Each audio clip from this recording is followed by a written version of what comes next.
This is Catholic Dad, video number 27, the Whore of Babylon. Yeah, so what is the Whore of Babylon, everybody? Actually, I've never even heard this term when I was growing up. I grew up in just north of New York City. Everybody was Catholic. We had a couple Jews there, maybe some Protestants, but everybody was kind of all brothers and sisters and friends and cousins. And I didn't even hear about that until I moved out of the New York City area. But the Whore of Babylon is essentially what the Protestants, some of them, refer to as the Roman Catholic Church.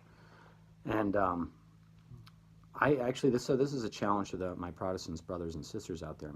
If the church is the Whore of Babylon, you want it to end, right? I mean, you don't want it to exist anymore.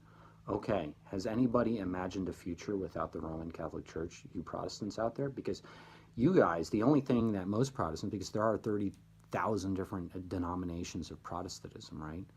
The main thing that you guys agree upon is your distaste and distrust of the Catholic Church. That's what unifies you. What if you guys got your way and the Roman Catholic Church went away? What would unify you then? Oh, the Bible and Christianity. Well, that didn't work. You know, you guys, there's 30,000 different denominations of you. You have the Bible and Christianity, yet you still keep arguing with each other and forming new factions and new sects and everything else. And I would suggest to you, pray very hard about this one. If your object is to destroy the Roman Catholic Church, perhaps the gift that Christ gave us himself, what are you going to do then? Because who are you going to learn? Who are you going to hate later? You know, if the Roman Catholic Church is gone and you don't have that anymore, what's going to draw you together? If right now the only thing drawing you together is your hate of the Roman Catholic Church, what's going to draw you together then? And I actually posed this to a Protestant one time, and he said, "Oh, don't you worry, we'll find something to hate." And he said that tongue in cheek, but he meant it. And that was, yeah, kind of a problem there, people. If your dislike of the Catholic Church is what unifies you, what happens when that goes away?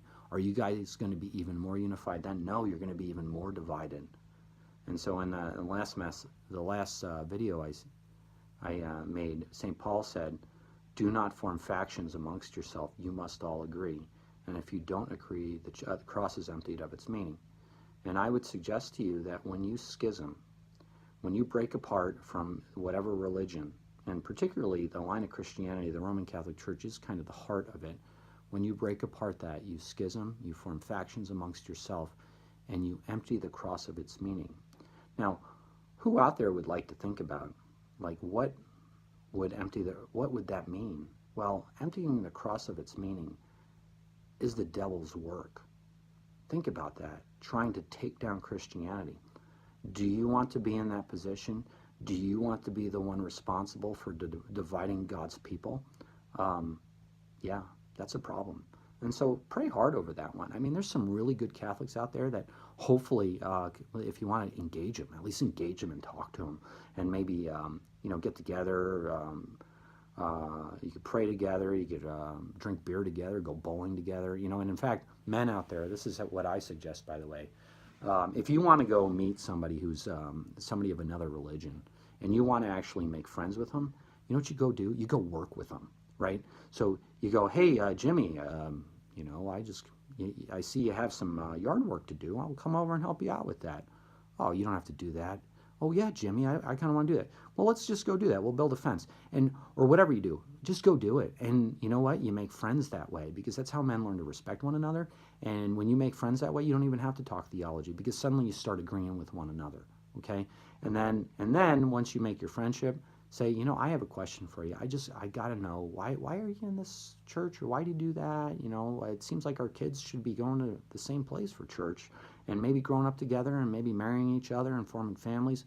It seems weird that Christians should actually separate themselves out based upon Christianity."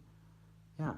Well, anyway, so that's Catholic Dad for you. Don't form factions amongst yourselves. Try to create some Christian unity, and I think that's what the Lord wanted. And so, well, there you have it. God bless you. Try to get the Mass, pray the daily rosary. This is Catholic Dad signing off, and take care of one another, people.